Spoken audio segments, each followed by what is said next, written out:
Hello everyone, today I'll show you how to make a real quick ring in Krita. So the first thing you'll want to do is open up Krita. You should be greeted by this screen right here.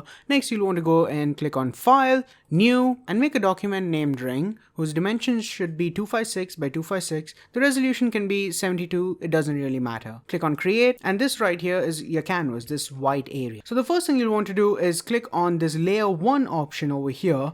Click on this paper looking thing right here and make a new layer. Now with this new layer selected, go to the paint bucket tool, that is this little tool right here. You can see it's a paint bucket can, and in your color selector, that's this thing to the right, make the color black. Now left click on your canvas and boom, you have a black color canvas. Next you'll want to select layer 2, that's the layer on top. Right click anywhere within the layer and click on this little thing in the bottom right corner. Now by default Krita has a bunch of brushes, and those brushes are stored within various categories. These are those categories, and what I want you to do is click on circle. Now with circle selected, you should see a whole new bunch of brushes. Click on this brush right here. Its name is Fill Circle. Now within your toolbar, you want to select the ellipse tool, this circular thing right here. It helps you make ellipses. Go figure. And going back to your color select tool, you'll want to make your color white and change the brush size to 11. To do this, go and click on this little bar anywhere within the bar, and then after that type the number 11. Boom, now your brush size should be set to 11. Now what you'll want to do is left click anywhere within the canvas. I prefer to go in the upper left corner. Left click, hold shift and drag the circle until you're happy with its size.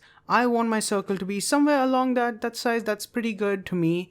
Now what you want to do is centralize this. Now if you want to import this into a game engine or anything of that sort, you know that you'll want to centralize this image.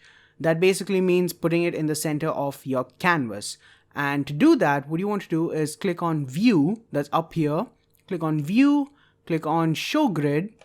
Now a whole slew of mess just came on the screen, right? We had to get rid of most of it. To do this, now depending on the version of Krita you're using, you'll have to either go into settings, click on configure Krita, and within this box you should see grid, either it's the 4th or 5th option, I do not remember. However, if you're using the newer version of Krita, you'll have to go into settings, click on Dockers, and then search for grid and guide. There you go, in the lower right corner, you should have seen it right here. You should see X and Y spacing. That basically determines how big each square is within your grid space. For the time being, make it 128 pixels, which is half the size of our canvas, and set the subdivision to 1 or 2. That's totally up to you. Subdivision basically groups the cells together and forms bigger cells. That's it. Now back in your menu bar, you want to select the transformer layer or selection, and this little cross that you see over here, this is called the pivot point or the center of the layer that you are currently on. Do not, and I repeat, do not click on this. Click anywhere around the pivot point, left click and move the pivot point till it's exactly in the center of the grid. That's right here. I have to move it a little bit up. There you go. Now my image is centralized. Now what you want to do is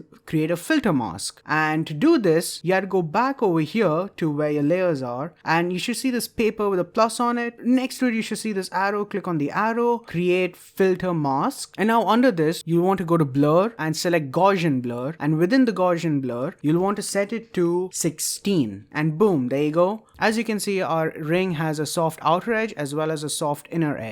Now to export this.